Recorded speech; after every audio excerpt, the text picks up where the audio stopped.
अंधेरे का दरवाजा गांव के बाहर एक पुराना खंडहर हो चुका हवेली थी, जिसे लोग अंधेरे का दरवाजा कहते थे। कहते हैं कि जो भी उस दरवाजे के भीतर गया वो कभी लौटकर नहीं आया।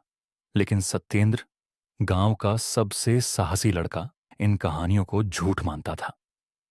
एक रात सत्येंद्र ने अपने दोस्तों से शर्त लगाई कि वो उस हवेली के अंदर जाएगा और साबित करेगा कि वहां कुछ भी अजीब नहीं है।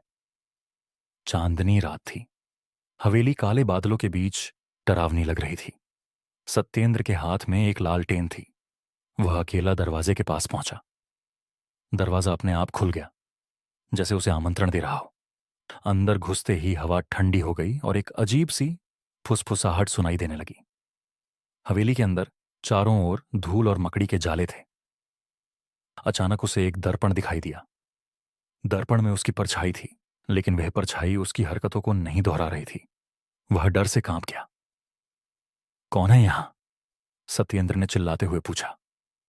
परछाई ने दर्पण से बाहर निकलते हुए कहा, तूने मुझे जगाया है, अब तू कभी बाहर नहीं जाएगा। सत्येंद्र ने भागने की कोशिश की, लेकिन दरवाजा बंद हो चुका था। बाहर खड़े दोस्तों ने सुना कि हवेली के अंदर से उसकी चीखें आ रही थीं, लेकिन जब वे दरवाजा खोलने की कोशिश करते तो वह हिलता भी नहीं था। सुबह होने तक हवेली में कोई हलचल नहीं हुई।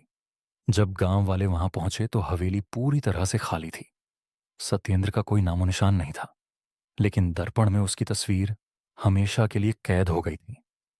उस दिन के बाद जो भी उस हवेली में गया, उसकी परछाई भी उस दर्पण में जुड़ती चली गई। हवेली अब और डरावनी हो चुकी थी। क्या तुम उस अंधेरे के दरवाजे से होकर गुजरने की हिम्मत करोगे?